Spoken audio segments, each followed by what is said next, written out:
Gotta take it over. Yeah. I would love, as we start, if you want to throw in the chat, what is your favorite thing about high schoolers? What do you love about high schoolers? Oh, I can't do this and see the chat. That's frustrating. Um, I love working with high schoolers. I love so many things about this age, this transition that they're in. I love the conversations we get to have, the thought-provoking questions. Yes. Especially when they stump you. If they ever like ask you a question that you're like, I actually don't know. And it makes you do your own like research and dig into stuff. Yes, they stump me constantly. Just when I think I have things figured out, it takes a freshman in high school to make me realize I don't. This age feels so fun. I love that you get to like transition from this like very clear adult figure to a little bit more friend based. You're still the caring adult in their life, but you get to joke around and have a little bit more fun. Um, it's a lot of fun. So feel free to keep throwing those in there. Before we dig in, there's a couple things I want to tell you about, make sure are on your radar. The first is at the end of October, we launched this new resource called smallyouthministry.com. This is an online resource database full of over 100 free resources just for you. So these are crafted and curated specifically for small church leaders. And the goal here was to make it easy for you to show up in the lives of kids and teens. We know that a lot of you are bivocational, a lot of you are working part-time hours, and life is busy and overwhelming. And so we wanted to make it just slightly easier for you to show up in these spaces well. And so you'll find everything from adult leader handbooks to abuse prevention policies to curriculum to game ideas, whatever you're looking for. We're trying to have it on there. It's a growing resource, and so we're going to add stuff regularly. So check back, save this to your bookmarks, because we hope that you find what you need here. This is all completely free. It really doesn't move the needle for us in any way other than we get to serve you, and that's what we're really excited about. So so make sure that you're checking this out. And the next is we're really excited to launch the Children's and Youth Ministry Certification Program in 2025. We have one cohort starting in just a couple weeks, and then another one starting in August. And this program is really designed for the men and women who've said yes to the next generation, but want some more practical training around how do we do that well, and what are some best practices when it comes to effectively ministering to teenagers and children. And so this is a hybrid program, meaning that we have an opening and a closing retreat where you get to really connect relationally with other ministry leaders, but the rest is online. And so if you live in California or if you live in Minnesota, you can join us and go kind of at your own pace in each module and fit it into your already busy lives. So we tried to make this as accessible as possible. And it's based on years of seminary training that Tiger did at Bethel and Luther seminaries. And so this is really seminary level training in an affordable, accessible package. And so if you're interested in something like that, I hope you check it out. It's going to be a good time, and I'm excited to see it launch. We'd love to talk to you if you have questions about The it. only other added piece I would say to that is that you also are traveling in a cohort. We really believe you learn best, you grow best when you're learning with others. Yep. So you meet each other at the retreat, and then you have a cohort mentor. And then for the rest of the time, when you're watching your videos, you meet monthly with that cohort to talk together about how that information relates to your context, and you can walk through application. And that's another unique design of it, is that as you're traveling with a group of people who become your peers and your supporters and encouragers and idea people along the way. So just add that piece. Absolutely. So, all right, let's dive in. We already said, what do you love about high schoolers? High school is such a fascinating and fun age, but it can also be really challenging. It's a transitional season, and that just brings with it some complexity. And so I'm excited for this conversation today. I'm excited that you're here and that you took some time out of a busy Christmas season to dive into this conversation. I'm going to ask you to do a favor with this on the screen. I can't see the chat, so please unmute yourself if you have a comment or a question or something that you want to talk about. So let's dig into understanding high schoolers. We can't talk about effective ministry without understanding the context that they're coming from. This is a really interesting life stage, and a lot of big milestones happen in high school. What milestones can you think of that often, maybe not always, but often happen in high school? What can you think of? Certainly driver's license. Yeah, learning to drive. Yep. What else? Graduation. Yeah. Hmm. Applying to college, big decisions. Anything else that you can think of?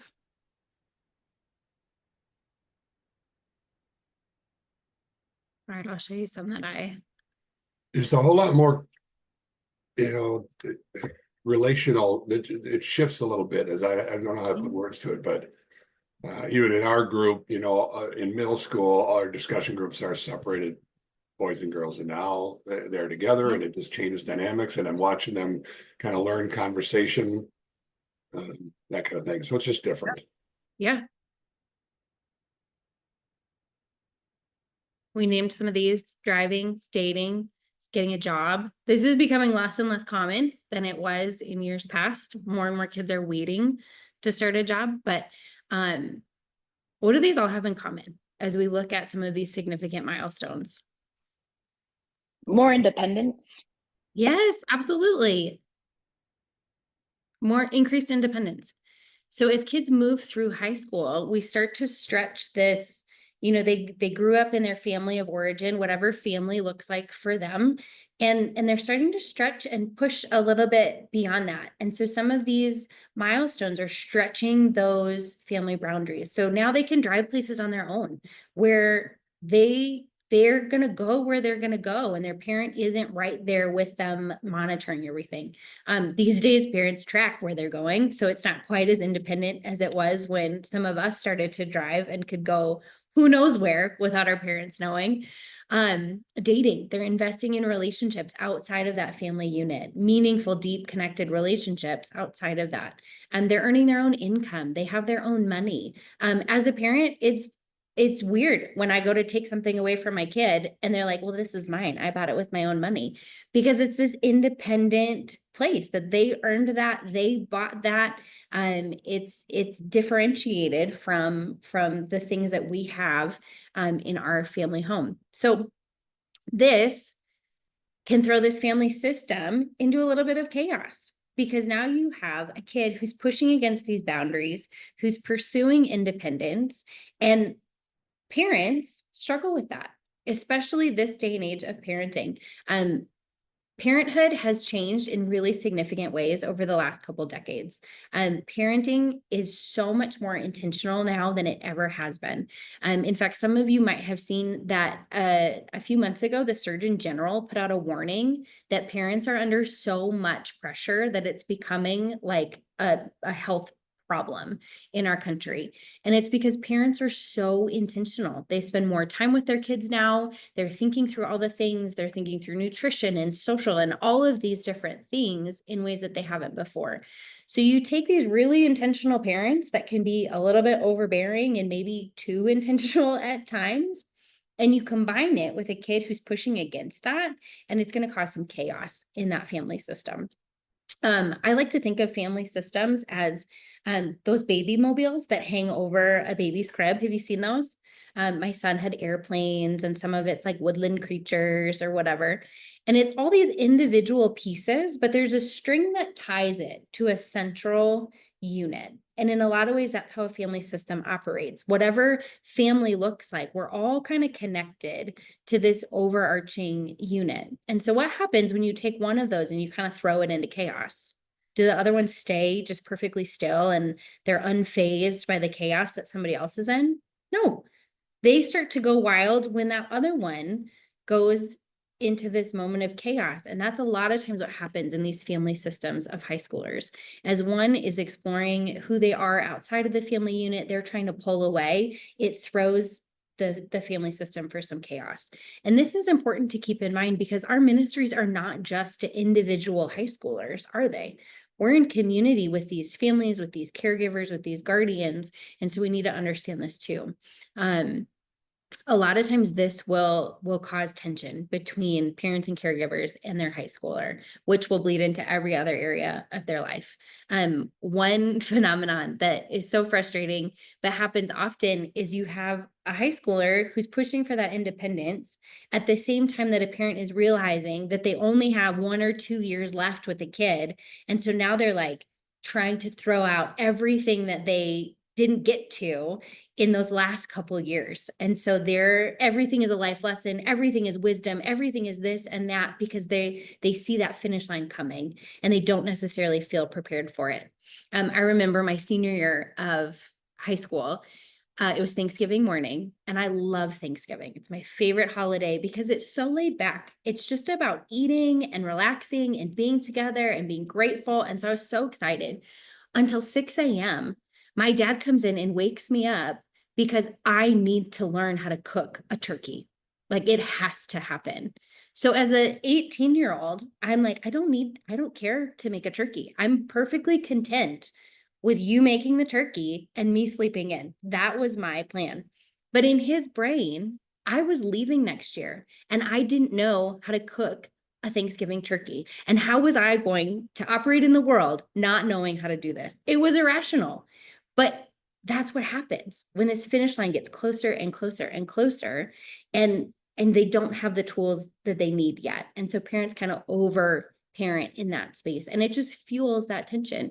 I think it's hilarious now that I've been married for 12 years. I have 3 kids. I've never made a Thanksgiving turkey. I never needed to know how to make that turkey, but by golly, before I launched, he made sure I knew. So these family systems play a big role in this stage for high schoolers. Socially, their peers are becoming more and more influential in their lives as they pull away from their families of origin, and they're turning more to their peers, and that can be good and that can be bad. We have, depending on what that friend group looks like, what they're into, how they're influencing each other, but those social circles have a significant influence. We are seeing that high schoolers hang out less often with friends than they have in the past. They're still spending time together, but it's not daily and it's not the same frequency and duration that previous generations have had, because 95% of high schoolers are on social media. Social media has really risen to this ubiquitous place in our culture. And so a kid can be social by going up in their room and just being on their phone. And this is having a significant impact on a lot of things. And we'll talk about this, but it's fascinating that a kid can be totally alone and isolated and engaging with strangers, but getting that social need met in a really artificial way. I think social media can be great for friends to connect and stay in touch and be together when they can't be together. But there is this other side of it that kids can look at influencers and they can look at people that they've never met or engaged with and feel like that's their circle. And so this is something to really keep in mind as we're crafting environments for kids. And then developmentally, kids are at a really fascinating place in how their brains are growing and changing. Middle school is a powerful season of pruning of the brain, kind of making space for new connections and new understanding. And we see some of that come to fruition in high school. So let's talk a little bit about how the brain develops, because this is really helpful when we start thinking about how kids come together. I love this student brain diagram. I think it's a little dated because I don't know about you, but I have not met many current high schoolers that have a whole spot for Monty Python quotes. But memes for sure. All of these things. There are a couple pieces in here that are are spot on. The cerebellum back here, this brainstem, this develops in the womb. This is where all of your heartbeat, your breathing, your digestive system, all of this is kind of in this deep place in your brain. And the brain develops back to front and bottom to top. And so when we think through adolescence, the things that are further back in their brain are going to be more well developed than the things in the front. So that cerebellum, you come out, you've got all that down, and then it keeps growing. So this amygdala right here in the center with the emojis in it, that's the feeling center of the brain. So all of your emotions, your fight, flight, freeze response, freeze fawn, that's all right in there. And that's really well developed in early childhood. So I have a 2-year-old. No one needs to tell him how to get angry. He's really good at that. When things don't feel fair, when we have to shut off Mickey Mouse, like he knows how to be angry about that. He knows how to be upset. He knows how to laugh and have fun. That's all well developed. So that's all that amygdala right there. The interesting thing is if a kid has experienced any sort of childhood trauma, this amygdala can kind of overdevelop and be overactive. And so then we see feelings become a lot bigger. We see this fight, flight, freeze, fawn response be a lot more easily activated. And so we have to keep that in mind with the kids that we're working with. When they come in, the feelings just feel so big and so they're not proportional to the situation, that sometimes this amygdala is really in control of the conversation. And before we jump to reason and logic, we have to address those feelings. Because as we move more forward, this prefrontal cortex, where logic and reason and like, maybe this isn't a good idea, that's still very much in development. And if we start speaking to that prefrontal cortex before we address the amygdala, we're going to miss them in that conversation. When we think about trauma and the development of students, when we think about the last 5 years, our kids, our high schoolers were late elementary school, early middle school in 2020, when the whole world was thrown for a loop, when they stopped going to school and seeing their peers every day, when their parents might have been stressed about money and income, when no one knew what was happening and what was safe and not safe. And so we were all thrown into this collective chaos. And for some kids, that turned into a traumatic experience. And so when we're walking with a kid, it's very possible that amygdala is firing more often and those emotions are taking control more frequently. That's not to say every kid endured trauma because of that, or every kid had a hard experience and it turned into trauma. But more and more when I work with students, it's a fair assumption that there's some kind of thing at play that's causing those emotions to be bigger than usual. So just to recap, they have that underdeveloped logic and reason, sometimes overdeveloped emotional center. Another fun thing is they're starting to be able to engage complex thought. And so before, when things are black and white, yes or no, it's this or that, everything is so concrete. As they move through high school, they're able to engage thought with more complexity, which means the questions become more complex. And sitting in the tension of some of these things where it's really gray can be really uncomfortable. And so as we look to how we're having those conversations and how we're exploring scripture, creating space for that thought and creating space for the questions and space for the wonder becomes really powerful for high schoolers. It's really tempting to throw the right answer at them and say, this is what I think, really fast. But there's power in helping them exercise this new ability to think complexly. It's a muscle that they're developing. And so when we ask thought-provoking questions, when we say, well, what do you think about that? How does this relate to that? And we set the stage for them to wonder and wrestle with these questions. We're helping them develop this brain function that will serve them well as they continue to wrestle with big questions going forward. All right, any thoughts so far on brain development, on things that you've seen in your work with students?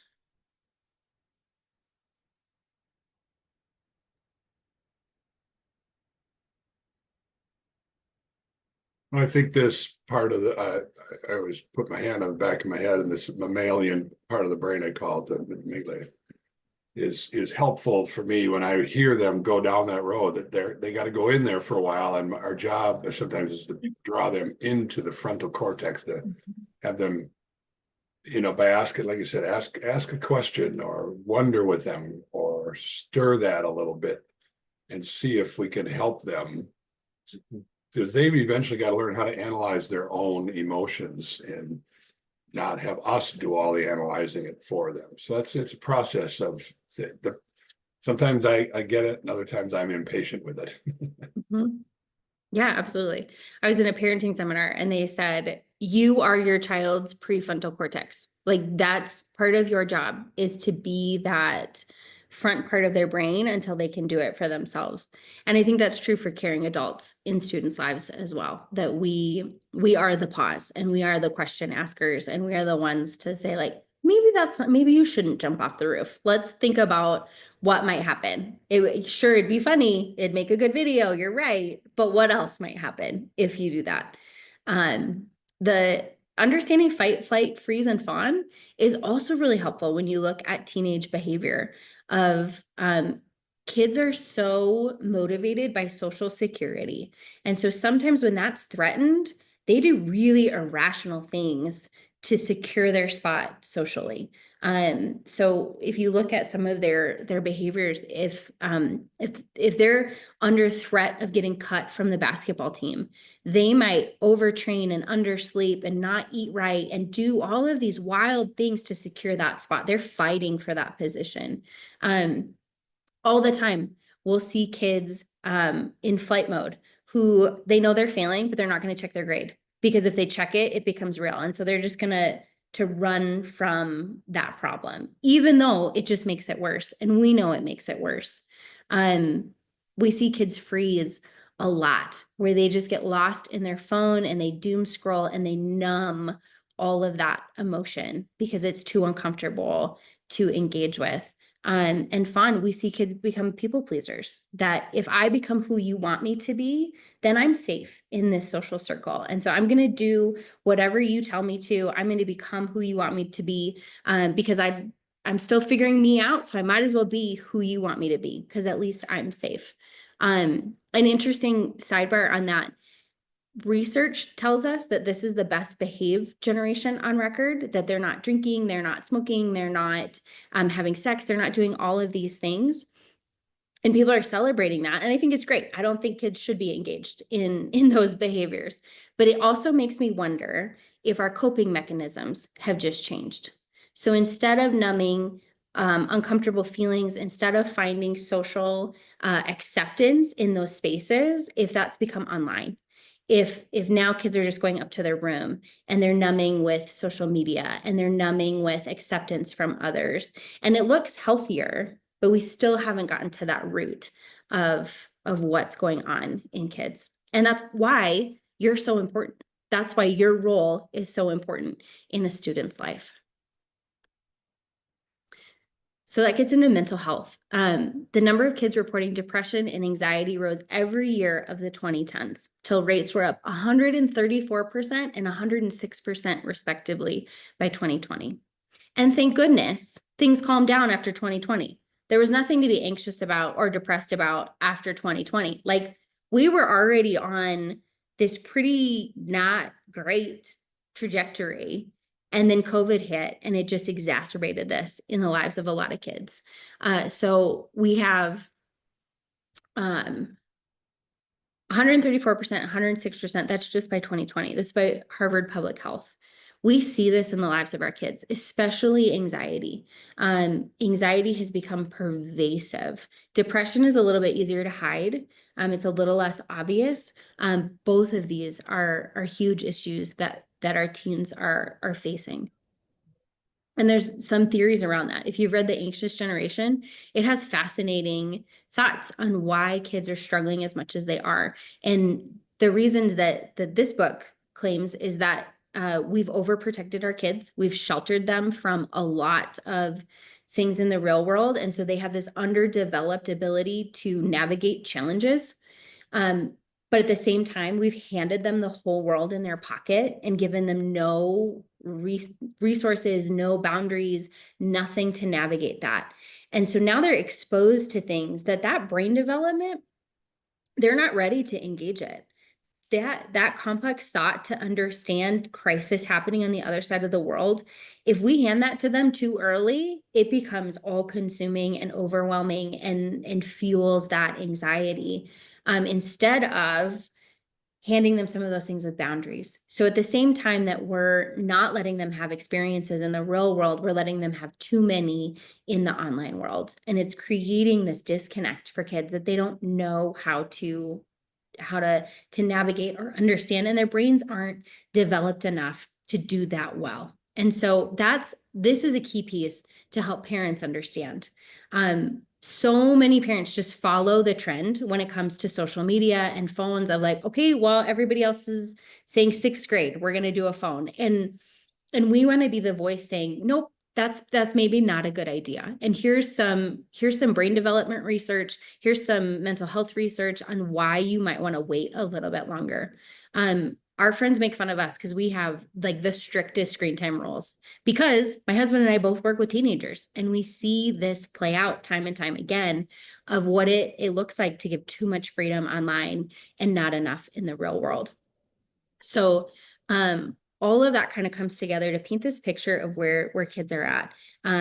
It's not easy to be a teenager today. It's not easy to navigate this world, and they're doing things that we never had to navigate. They're having to figure things out in a way that we never had to. Rebecca, I was just talking to somebody the other day, and they were talking about some research that they were doing, and what they were talking about was the combination of a typical overprotection called the snowplow parenting, where the parent's protecting everything and not getting the kid to experience real life. They don't want to hurt. So there's this combination of overprotection in that part of our life, but a naive underprotection when it comes to social media and the internet. So that parents are doing everything for their kids in that real world, but the kids are in a social world on the internet that the parents are often very naive about and don't have much power and control over. And this person worked in the school system. They were just talking about how that's playing out. And I found that really intriguing because I've always talked about the overprotection of parenting, but then to combine that with this underprotection in the technological world creates the kid is in a chasm there. So anyway, just an idea that I recently had a conversation with a person, and it's gotten me thinking a lot. Mm-hmm. Yeah, it'll be interesting to watch this play out, because I think more and more studies are coming out. More and more people are naming that this is contributing to a kid's anxiety. In this Anxious Generation book, they use the analogy of, let's say you were presented with the proposition that life on Mars was now sustainable and you could send your kid, but they could never come back. People would think that's absurd. Like, I'm not sending my kid to live on Mars when they can't ever come back. But every time we decide to give our young teens a phone and internet access, that's essentially what we're doing. We don't really know the implications of this yet, but it's going to change their life forever. And once they're online, they're not going to get offline.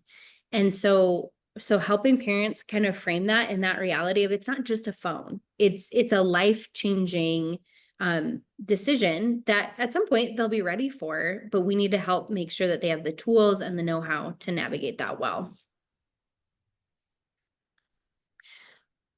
Now that we've walked through all that really depressing things, spiritually, this is really encouraging. 77% of teens are at least somewhat motivated to continue learning about Jesus throughout their lives. 77%.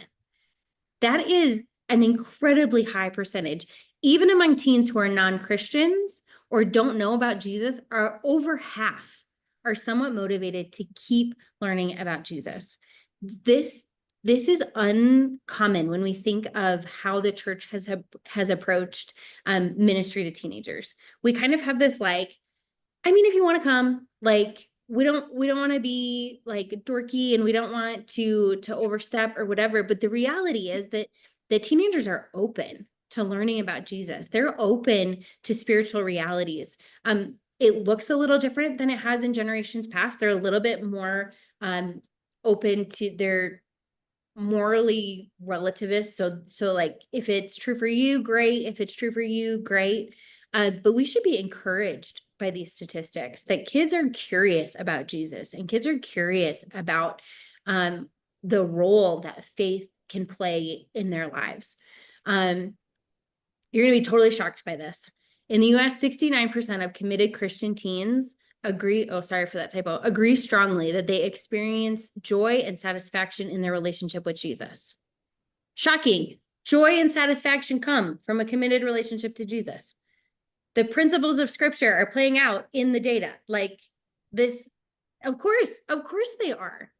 So here we see kids are struggling. They're wrestling with depression and anxiety. They're facing challenges that their brains aren't developed for yet, but they're open to learning about who Jesus is. And those who develop a committed relationship with Jesus find joy and satisfaction. And I would say peace and all of the things that come with that spiritual reality of closeness with Jesus. So what does this mean for us? They need you now more than ever.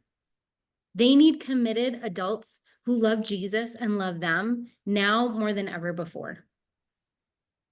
Your work matters so much. And I know it doesn't always feel like that. I know there are times when you walk into that youth room or that sanctuary or that lobby and you just feel like, why am I even here? You're here because these kids need you. They need the caring adult that's going to speak into their lives. They need the caring adult that's going to point them to Jesus, that's going to help them cultivate that committed relationship that leads to joy and satisfaction. So I'm so glad that you're here, and I'm so glad we're having this conversation because we can do this. We have been called and equipped for such a time as this, that we get to minister to kids in this way. So what does that look like? How does that translate to our ministries? We can know it's important, but if we don't do anything with it, we're not doing anybody any good. So for a long time, people have been boiling down the basic needs of teenagers. Kara Powell and Fuller Institute boiled it down to some questions around identity, belonging, and purpose. I know Tiger has identified it as being known, loved, and seen. Did I get that right? Basically, everybody that's worked with teenagers for a long time kind of boils it back to these same kind of principles. And so the first one is we need to answer this question help them answer this question of who am I and who knows me? Kids are starting to understand who they are. They're starting to ask those questions about identity and what they're good at. And we get to come alongside them in that conversation. We get to be that frontal cortex and that logic and that reason. And we get to name some things that they might not be seeing. Identity is a powerful question in the life of a kid. They will wrestle with this deeply. And when there's not security and identity, it can lead to a lot of bigger issues. So this is a big one to lean into.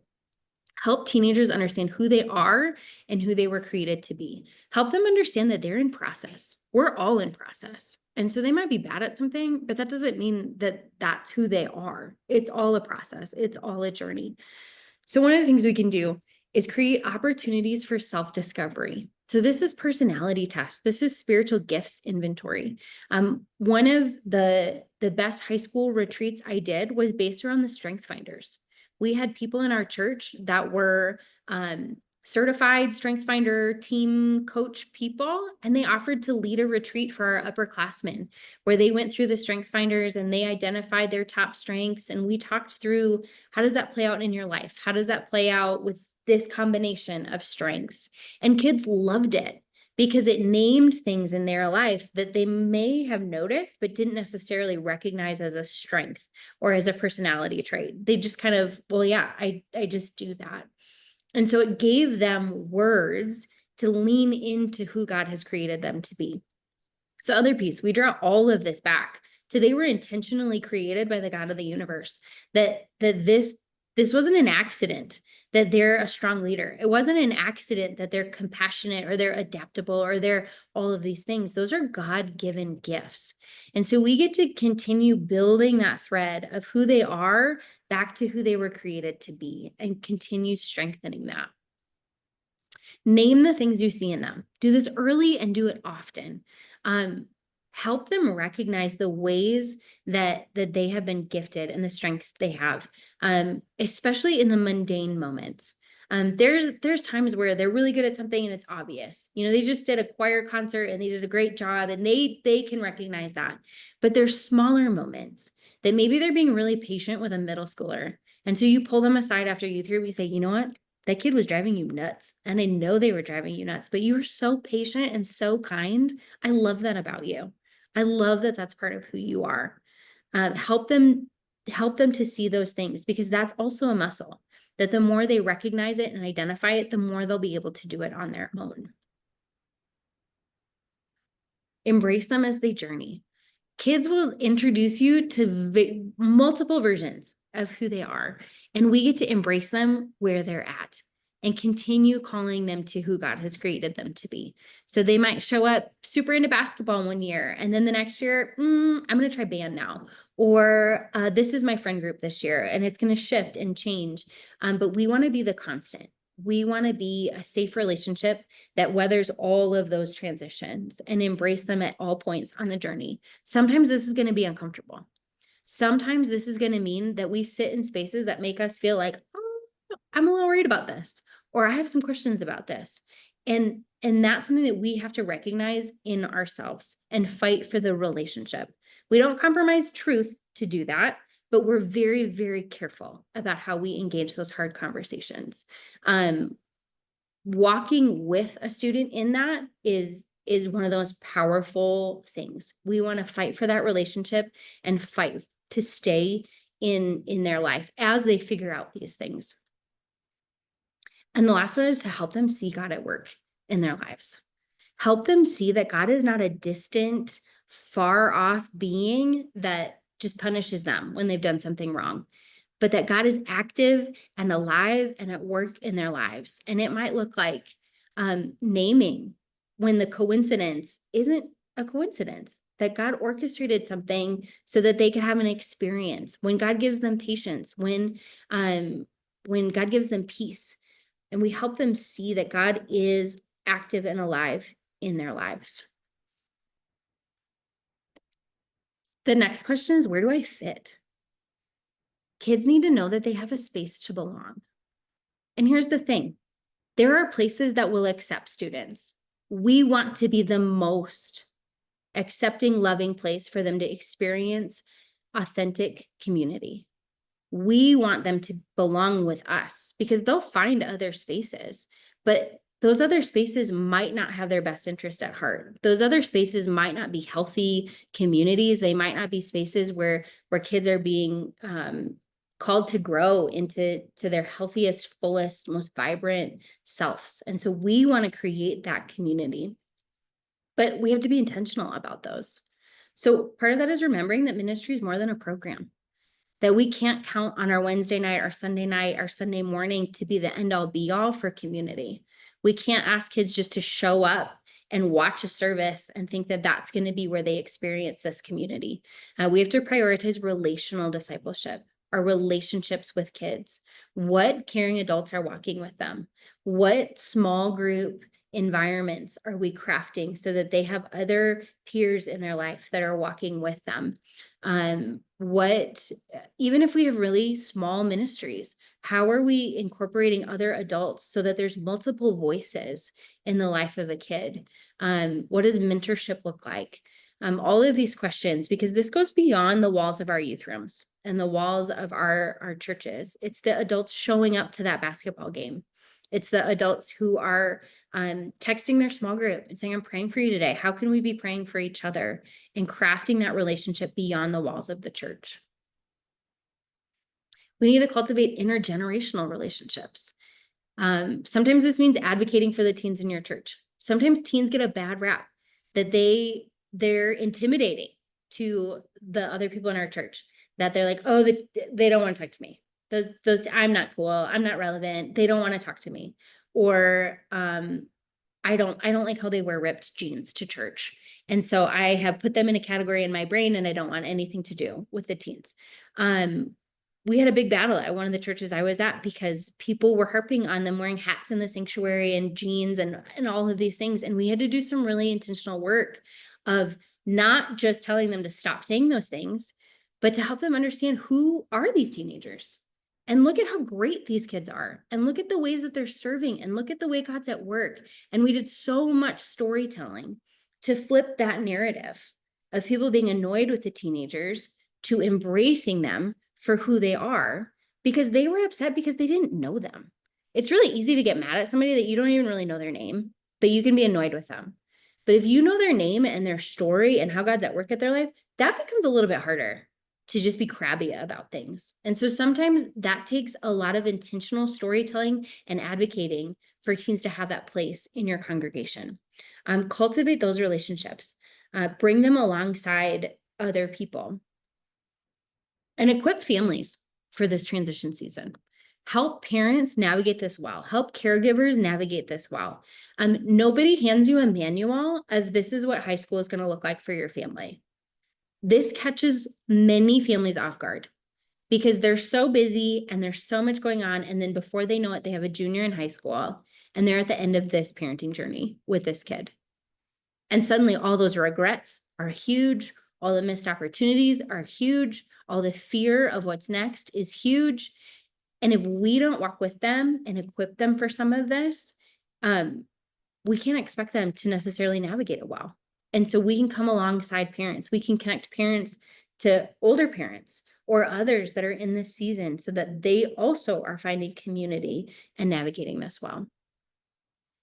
And this is another one, anticipate the off-ramps. Anticipate the seasons that a kid might exit belonging in your ministry. All of those independence milestones can be one. Graduation certainly is one. We want to anticipate them and plan for them. So let's say we have a high schooler that youth group just really isn't for them. Like they don't like the loud games. They don't like whatever your program looks like. Well, where else do they fit? I had a kid that super introverted, didn't like the chaos of youth group, but loved being at the soundboard. And this was a small church. And so our soundboard was on like a folding table, hand me down, whatever. We just needed the lights on. But because that's where he felt belonging, he became the sound guy for youth group. And that became his role and his job. And that became a place that he connected in the larger service. Now he started serving in the sound booth for the congregation. And so, so we saw that he fit, but it wasn't in the traditional sense.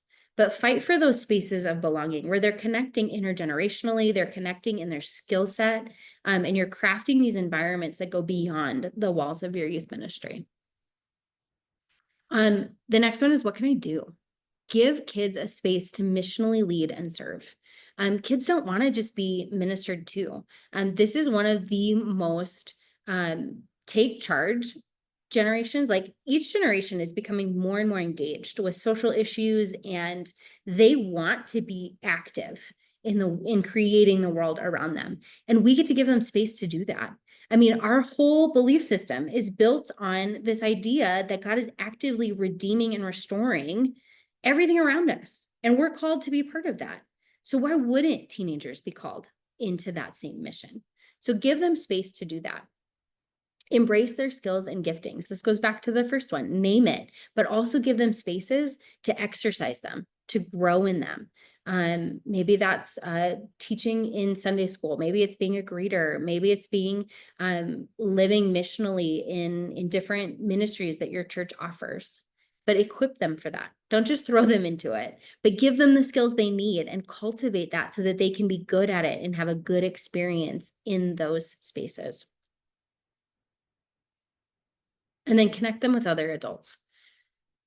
So if they're passionate about something and somebody else in your church is passionate about it, make that connection. Introduce them in the lobby. Say, hey, you two should really know each other. Pull other caring adults in so that they're widening their net of caring adults in their lives. Okay, so we're running out of time. I'm going to throw up some ideas and then we can have some Q&A. Think old school. I love handwritten notes because you can say so much on a handwritten note and they'll save it. They'll tack it up on their wall and God will use those words in a moment that they need it most. I'm still surprised by this, but it has happened consistently over all my years in ministry that a parent will say that note has been on their board for 5 years. and a kid will keep coming back to it. Prayer partners. What if your seniors prayed for your seniors? It's cliche and it's cheesy, but it's powerful. If your seniors are committed to praying for your high school seniors and you give them a list of a couple general things to be praying for, that's powerful. How do you bring people together? Ask these 3 questions about all of your events. Can this be intergenerational? Can this party that we're planning, can we make that a church-wide thing?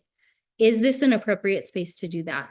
Is this mission trip one that we can expand? Is this retreat one that we can expand? Can a student serve in this space? When you're looking for volunteers, ask yourself this question. Is this an appropriate place for a high schooler to serve? If it is, then let's find some high schoolers that can serve on this team. And who can I be connecting? Pray through this.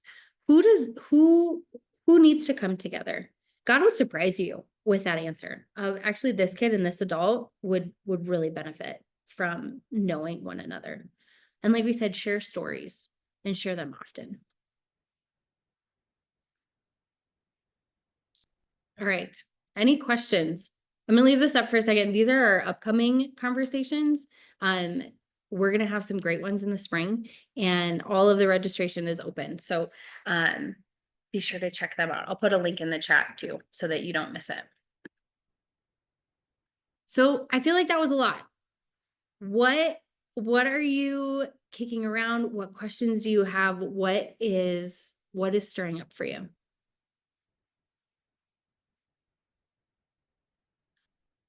Well, I like your idea about creating space for them to do self-reflection, which is partly up under the frontal lobe of who they are, the gifts, whether it's, I think we underteach spiritual gifts to our kids. We're, maybe afraid we're going to go down a certain road, but boy, it just so creates a conversation about how has God created you, and personality tests.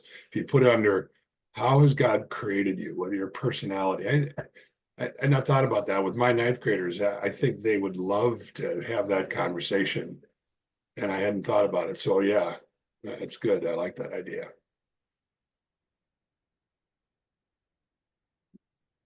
Yeah, it's powerful when we help them, especially see that it's not just haphazard that you're wired this way. It's not just, oh, that's just my personality. That's a God-given trait that you have, and God has a plan and a purpose for that.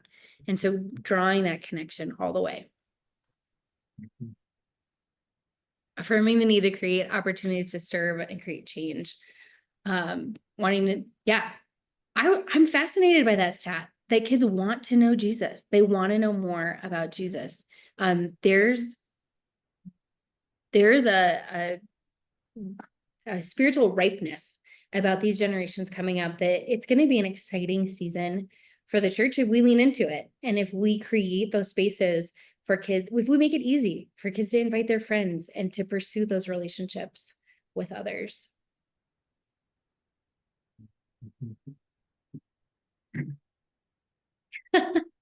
My teenage daughter walked through and heard toes and was annoyed at how accurate it was. Sorry. Sorry. That's funny. We should have had her lead this. She would have done a better job of sharing her actual experience.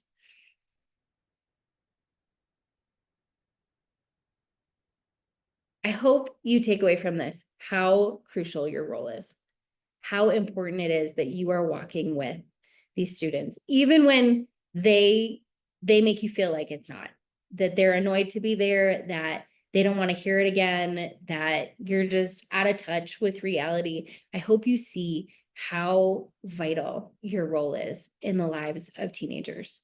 They need you, and God has put you on their path for a reason.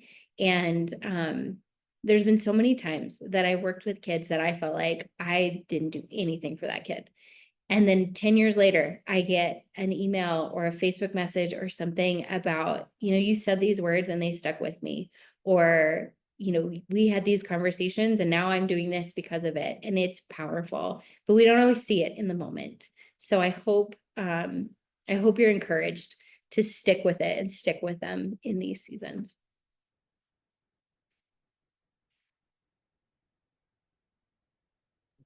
Any other questions or things you want to discuss in our last couple minutes?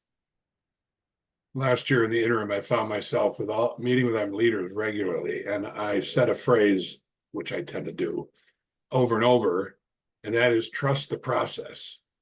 You know, it's sometimes we just don't see, kids will walk up afterwards and go, I am so glad you come here every week. I love you. I mean, sometimes in their own way they do stuff, but I just say trust the process. You're hanging in there. You're doing this stuff, and little by little, you are giving a message by your behavior and your words about God's love and your love for them. And as I was listening to you, I was thinking, there's details here that, sometimes we're volunteers and we can't do, like helping with parents. I wrote, how am I supposed to do that? But just trust the process. It's helpful to me. I say that to myself all the time. Last night, just trust that we're going to be there with them for an hour and a half, and maybe they'll get something and we'll learn something and we'll build a relationship that will work down the road. So yeah, it's interesting. Absolutely. I have to tell this group, I've been coming to these webinars now for several months, and I'm the one that's just the mom because we don't have a Yeah. youth and family coordinator right now. So I'm trying to fill in, and I'm trying to use you guys to learn because I don't have a background in like as a teacher or anything. I'm just a mom and a healthcare worker. So you'd said something a couple of months ago about providing an opportunity to question. And that kind of stuck with me. So I started doing, and this has been wildly successful. We do a segment called Bible Mythbusters where I present the doubt. Mhm. And then we break it down to try to figure out. So instead of the kids presenting the doubt and being like potentially vulnerable or frowned upon, I present the doubt, and then we go through the Bible and we either confirm, it's based off that show that was on TV on like the Discovery Channel. So it's either plausible, confirmed, or I forget what the other one is. So, and it's been wildly successful. The conversation that the kids have, like when the adult brings up the doubt and it's okay to talk about the doubt, has been pretty cool. So Interesting. Yeah. Yeah. And that's stirring the front part of their brain. Mm-hmm. When you play the devil's advocate and you raise something over here and it causes them to go, is that okay? Wait, how, and I think that's a good thing. They have the doubt. They just feel like they'll get shunned or if they Right. vocalize it. But when Mhm. I bring it up and then we talk about it and figure it out, the conversation has been way deeper than I thought I would get with this age group. So yeah. Mhm. Yeah. That's good. Glad that's working. Yeah. And I'm in a similar boat where I am a just parent that ended up getting in this role. And I actually have little kids. So I have a 3-year-old, a 2-year-old, and I'm currently pregnant. Mhm. And then now oversee all of children's ministry. But we did do something similar with our middle school and high school students. And we presented the doubt, but we did it where they went around the room and they got to pick agree strongly, strongly agree, strongly disagree, and disagree. And just to see them all like debate with each other on why they thought that was real or why they didn't think it was, and then see them pull out their Bibles to try and prove their point. And so we do that every couple months, and it's been really popular too. Yeah. A little variation that rather than ask them verbally about agree, disagree is use a continuum room where you have one side of the room be disagree, one side of the room be strongly disagree, and the other side be strongly agree. And you cause them to physically walk in the room. And then they stand there and they can talk with each other about why they're in that side of the room. And it's a way to get them a little physically involved rather than only using that, And I found that in some cases, I don't do it very often, but it can be a fun way to do that, create that discussion. But by moving, they're creating a visual like, oh, look at everybody over there. Yeah. What I love about those is the bottom line is to go to scripture and to engage with scripture when we have questions, because as they get older and these questions get more complex, that's a skill set we want for them, is to be able to turn to scripture and explore, like, what does this mean? And what do I think about this? And how does this reconcile with the things I'm learning about and the things I'm seeing on social media and all of these things? Like it's a powerful faith formation skill set for them to have. I was saying to Rebecca last night, I did what I called my Great American Christmas Quiz, and we had 19 things about Christmas that I put on the board, and they all voted, and then we went back through the answers, and you find out there's some stuff about Christmas that we make assumptions that aren't in the Bible. And so I found us opening the Bible and reading it and going, oh, look at that. It doesn't say that there were 3 wise men. It doesn't say that Mary rode a donkey. It says they went to Bethlehem. It doesn't say that, but we make the assumption based on our history. And we talked about how tradition is in there, but it was really fun because I felt like, because there was no expert, we were all kind of, in some respects, we knew they were all guessing. They're like, I don't know. And it was very fun to have that conversation, because I watched their brain just get it. And when, like I said, when we turned to the Bible, they were curious. How come C is the right answer? I thought B was the right answer. And then we read it and they're like, oh, it was really fun to watch them engage. Took a lot longer than I thought. There was basically the whole evening. Fun. Well, good. Well, thanks for being here. Thanks for taking time out of a busy season to sit in these conversations. And yeah, I am hopeful that I'm excited for how God is going to use each of you in the positions you're in to impact high schoolers. So thanks for being here. Wish you all the best. Let me close in prayer. Thanks for a chance to be together, and for these people and the process of being with the next generation. Give us patience, endurance, wisdom, and discernment in Jesus' name. Amen.